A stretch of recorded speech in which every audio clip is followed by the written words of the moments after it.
Isang warehouse ng goma sa Valenzuela City nasunog. Humingi tayo ng update mula kay Bien Manalo live. Bien? Rise and shine, Audrey.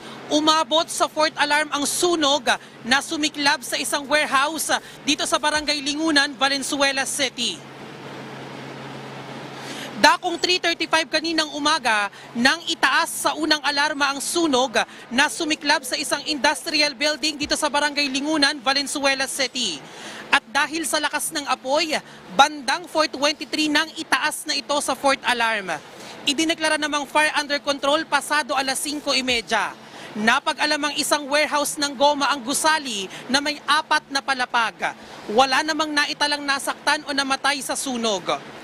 Audrey, patuloy ang investigasyon ng Bureau of Fire Protection sa tunay na pinagmulan ng apoy habang inaalam din nila ang kabuuang halaga ng pinsala ng sunog. At yan muna ang update dito sa Valenzuela City. Balik sa iyo, Audrey. Maraming salamat, Bien Manalo.